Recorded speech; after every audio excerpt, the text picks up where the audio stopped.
English with Deck.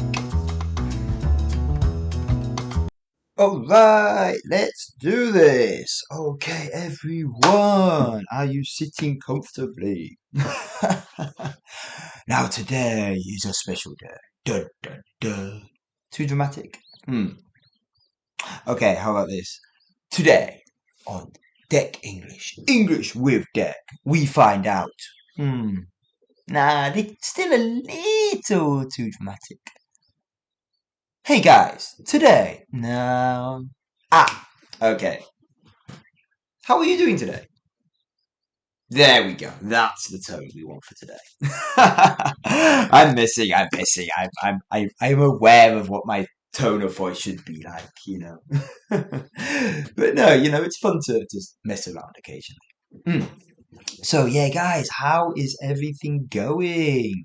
What's up today? What have you been up to? That there is a brilliant, brilliant greeting. Quite casual, in fact, very casual. But what have you been up to? Deck up to the sky?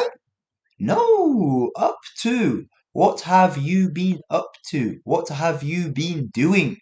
Question mark. Same meaning. What have you been doing? What have you been up to?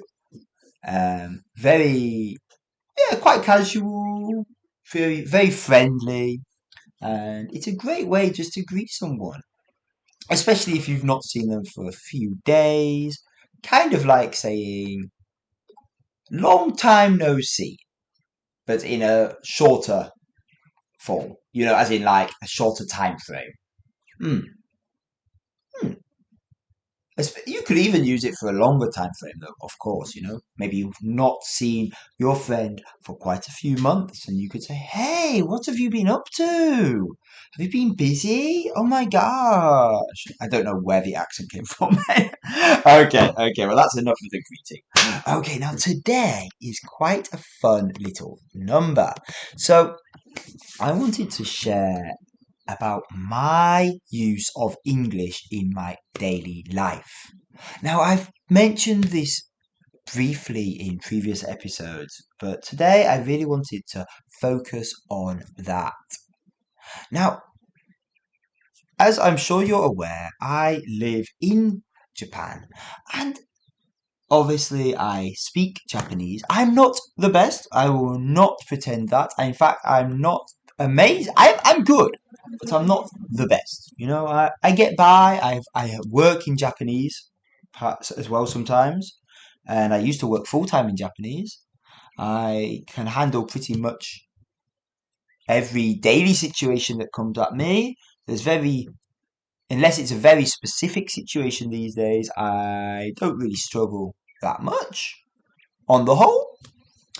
However, of course, in my family setup, in my family unit, well, I'm English, my wife is Japanese, and she is amazing at English. She is very fluent, and she has no problem really with English. So we're in a interesting situation. And obviously, I have two daughters. Now, let's get down to that. Well, over the years, we tried a few different methods, and you know, there's lots of different YouTube channels, there's lots of different articles, different scientifically backed theories out there. However, at the end of the day, I don't think there is a one size fits all solution to this. Um, there are many factors at play, namely how much time and energy you can commit to this. Now, if you are able to go to, say, an international school where they say speak English or a language other than the country's language, then that will obviously have a massive effect, and the child will be immersed a lot quicker and a lot more intensively. However, as many people are as with many people, I'm so sorry, as with many people, I am unable to do that for my children at this time. So, does that put me and my children, should I say, does it put my children at a disadvantage? Not really. because we have our family dynamic. Now, some people may say, oh, only English in the house. Like, this is an English oasis, potentially. I don't disagree with that. I do not disagree with that at all. And for the most part, it is predominantly, mainly English in my house. Of course, that doesn't always get enforced 100%. Maybe that will have a knock on effect. Who knows? At the moment, it's not. Now, some people say English on Monday, Tuesday on Monday, Tuesday, Wednesday, Thursday, Japanese in our case, Thursday, Friday, English, etc. Or Spanish, Italian, German, French, whatever your language is. And however, we didn't go for that. No, it didn't work for us. And what we naturally fell into over the years is a habit of primarily English with the kids, especially from me.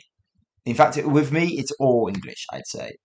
If Japanese is needed for whatever reason, maybe it's communicating with my daughter's friends' parents, I obviously use Japanese. If it's communicating with their friends who don't speak English, I will use Japanese. It's not fair to them to speak in English. I do use some English if I know they're interested in English or the parents are interested in English. I will. I'm happy to do that. No, not a problem when we're playing together. That's fine. But if it's just me and my daughters, pretty much all English. Yes, in fact, all English. If it's just me and my daughters, all English. And then my wife is, for the most part, I'd say all speaking all in Japanese to them. And that is something we fell into naturally. Now, of course, she uses English with the kids as well, depending on the situation. And occasionally, I will need to use Japanese with them as well. Not directly if it's just me and them. I really try not to do that, just because it's a great opportunity to speak English. But sometimes the situation calls for it.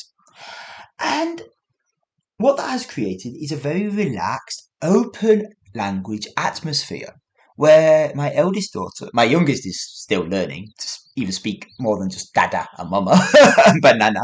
So my oldest daughter really has this attitude of English is fun, Japanese is fun. I want to speak both of them because we've really tried to enforce a lack of stress. Get rid of the stress involved.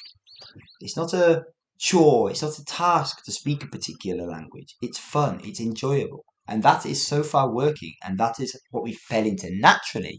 Therefore, we are sticking with that. And, that doesn't work for everyone at all. And for example, me and my wife, we use about 50-50 English Japanese to each other, depending on the situation, depending on our mood at the time. Maybe Japanese, maybe English.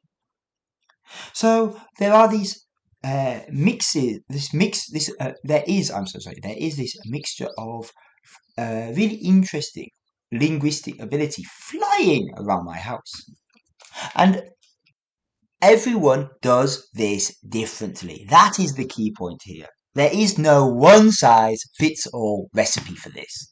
There's many solutions. There's many ideas. There's many theories. But there is no one size fits all method here.